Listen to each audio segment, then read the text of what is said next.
ಚಾಮರಾಜನಗರ ಚಾಮರಾಜನಗರ ದಸರಾ ಆಚರಣೆಗೆ ಸರ್ಕಾರ ಮುಂದಾಗದ ಹಿನ್ನೆಲೆ ಅಖಿಲ ಕರ್ನಾಟಕ ಕನ್ನಡ ಮಹಾಸಭಾ ವತಿಯಿಂದ 2022ರಿಂದ 30ರವರೆಗೆ ನಗರದಲ್ಲಿ ದಸರಾ ಆಚರಣೆ ಮಾಡಲಾಗುವುದು ಎಂದು ಮಹಾಸಭಾದ ರಾಜ್ಯಾಧ್ಯಕ್ಷ ಚಾರಂ ಶ್ರೀನಿವಾಸ ಗೌಡ ಹೇಳಿದರು. ನಗರದ ಜಿಲ್ಲಾ ಕಾರ್ಯನಿರತ ಪತ್ರಕರ್ತರ ಭವನದಲ್ಲಿ ಕರೆದಿದ್ದ ಪತ್ರಿಕಾಗೋಷ್ಠಿಯಲ್ಲಿ ಮಾತನಾಡಿದ ಅವರು 9 ದಿನಗಳ ಕಾಲ ನಗರದ ಶ್ರೀ ಚಾಮರಾಜೇಶ್ವರ ದೇವಸ್ಥಾನದ ಮುಂಭಾಗದಲ್ಲಿ ಜಿಲ್ಲೆಯ ಕಲಾವಿದರಿಂದ ಸಾಂಸ್ಕೃತಿಕ ಕಾರ್ಯಕ್ರಮಗಳನ್ನು ಆಯೋಜಿಸಲಾಗಿದೆ. ಸಂಜೆ 6ರಿಂದ ರಾತ್ರಿ 9 ಗಂಟೆಯ ತನಕ ನಡೆಯಲಿದೆ ಎಂದು ತಿಳಿಸಿದರು. 2008ರಿಂದಲೂ ಚಾಮರಾಜನಗರ ಜಿಲ್ಲೆಯಲ್ಲಿ ಗ್ರಾಮೀಣ ದಸರಾ ಆಚರಣೆ ಆರಂಭವಾಗಿದೆ. 2013ರಲ್ಲಿ ಸಿದ್ದರಾಮಯ್ಯ ಅವರು ಮುಖ್ಯಮಂತ್ರಿಯಾಗಿದ್ದಾಗ ಚಾಮರಾಜನಗರದಲ್ಲಿ ದಸರಾ ಆಚರಣೆಗೆ ಮುಂದಾದರು. ಆದರೆ ಈ ಬಾರಿ ದಸರಾ ಆಚರಣೆ ಮಾಡುವುದಿಲ್ಲ ಎನ್ನುವುದು ವಿಪರ್ಯಾಸವಾಗಿದೆ. ಸಿದ್ದರಾಮಯ್ಯ ಅವರೇ ಹುಟ್ಟುಹಾಕಿದ ಚಾಮರಾಜನಗರ ದಸರಾ ಆಚರಣೆಯನ್ನ ಅವರೇ ನಾಶಪಡಿಸಲು ಮುಂದಾಗಿರುವುದು ಸರಿಯಲ್ಲ. ಅನುದಾನ ಕೊರತೆ ಇದ್ದರೆ 2 ದಿನಗಳಾದರೂ ದಸರಾ ಆಚರಣೆ ಮಾಡಬೇಕು. ಈಗಲೂ ಕಾಲ ಮಿಂಚಿಲ್ಲ. ಇನ್ನಾದರೂ ದಸರಾ ಆಚರಣೆಗೆ ಸರ್ಕಾರ ಮುಂದಾಗಬೇಕು ಎಂದು ಆಗ್ರಹಿಸಿದರು. ಸರ್ಕಾರದಿಂದ ದಸರಾ ಆಚರಣೆ ನಡೆಯದ ಹಿನ್ನೆಲೆಯಲ್ಲಿ ಜನಸಾಮಾನ್ಯರ ಜೊತೆಗೂಡಿ ನಾವೇ ದಸರಾ ಆಚರಣೆ ಮಾಡುತ್ತೇವೆ. ಆ ಮೂಲಕ ಪರಂಪರೆ ಉಳಿಸಿಕೊಳ್ಳಲು ಪ್ರಯತ್ನಿಸಲಾಗುವುದು ಎಂದು ತಿಳಿಸಿದರು.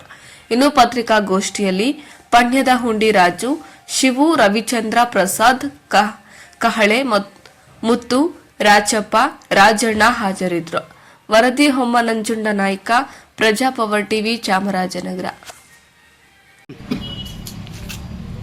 ಇವತ್ತು ಚಾಮರಾಜನಗರದಲ್ಲಿ ದಸರಾ ಆಚರಣೆ ಸಂಬಂಧ ಇವತ್ತು ನಾವು ಪತ್ರಿಕಾಗೋಷ್ಠಿಯನ್ನು ಪತ್ರಿಕಾ ಭವನದಲ್ಲಿ ಹೋಗಿದ್ವಿ. ಮೈಸೂರು ದಸರಾ ವಿಶ್ವವಿಖ್ಯಾತ ಮೈಸೂರು ದಸರಾ ಅಂಗವಾಗಿ ಚಾಮರಾಜನಗರದಲ್ಲೂ ಸಹ ದಸರಾ ಆಚರಣೆ ಕಳೆದ 2013ನೇ ಇಸ್ವಿಯಿಂದ ಇದೇ ಸರ್ಕಾರ ದಸರಾ ಮಾಡ್ತಾ ಇತ್ತು. ಒಂದು ಪರಂಪರೆಯನ್ನು ಈ ಸರ್ಕಾರ ಉಂಟಾಗ್ತದೆ. ಆದರೆ ಈ ಸಾರಿ ಏಕಾಏಕಿ ದಸರಾ ಮಾಡೋದಿಲ್ಲ ಅಂಥೇಳಿ ಒಂದು ನಿರ್ಧಾರವನ್ನು ಏನು ಸರ್ಕಾರ ತಗೋತೋ, ಅಂದರೆ ಆ ಪರಂಪರೆಯನ್ನು ಏನು ನಾಶ ಮಾಡೋಕ್ಕೆ ಹೊರಟಿದೆ, ಆ ವಿಚಾರವಾಗಿ ನಾವು ನಮ್ಮ ಸಂಸ್ಥೆ ವತಿಯಿಂದ 9 ದಿವಸಗಳ ಕಾಲ ಶ್ರೀ ಚಾಮರಾಜೇಶ್ವರ ಸ್ವಾಮಿ ದೇವಸ್ಥಾನದ ಮುಂದೆ ನಾವು ಚಾಮರಾಜನಗರ ದಸರಾ ಸಾಂಸ್ಕೃತಿಕ ಕಾರ್ಯಕ್ರಮವನ್ನು ದಿನಾಂಕ 22/9/2025ರಿಂದ 30/9/2025ನೇ ತಾರೀಕುವರೆಗೂ ನಡೆಸೋದಕ್ಕೆ ಈಗಾಗಲೇ ನಾವು ತೀರ್ಮಾನ ಮಾಡಿದ್ದೀವಿ. ಪ್ರತಿದಿನ ಸಂಜೆ 6 ಗಂಟೆಯಿಂದ 9 ಗಂಟೆವರೆಗೆ ಸಾಂಸ್ಕೃತಿಕ ಕಾರ್ಯಕ್ರಮಗಳನ್ನ ನಡೆಸೋದಕ್ಕೆ ಈಗಾಗಲೇ ನಾವು ತೀರ್ಮಾನ ತಗೊಂಡಿದ್ದೀವಿ. ಮತ್ತು ಚಾಮರಾಜನಗರಕ್ಕೂ ದಸರಾಕ್ಕೂ ಒಂದು ಐತಿಹಾಸಿಕವಾದ ಸಂಬಂಧ ಇದೆ. ಈ ಊರು ಚಾಮರಾಜನಗರ ಅಂತ ಈ ಊರಿಗೆ ಹೆಸರು. ಈ ಚಾಮರಾಜನಗರ ಅಂತ ಹೆಸರು ಯಾಕೆ ಬಂತು ಅಂತಂದರೆ, ಇದು ಮಹಾರಾಜರ ಹೆಸರು. ಮತ್ತು ಈ ಊರಿಗೆ ಹಿಂದೆ ಅರಿಕೋಟಾರ ಅಂತಿತ್ತು. 1818ರಲ್ಲಿ ಇದನ್ನು ಮುಮ್ಮಡಿ ಕೃಷ್ಣದೇವರಾಯರವರು ಚಾಮರಾಜನಗರ ಅಂತೇಳಿ ಊರಿಗೆ ಹೆಸರಿಟ್ಟು. ಮತ್ತು ನಮ್ಮ ಚಾಮರಾಜ ಸ್ವಾಮಿ ದೇವಸ್ಥಾನವನ್ನು ಕಟ್ಟಿರ್ತಕ್ಕಂಥದ್ದು ಮಹಾರಾಜರೇ.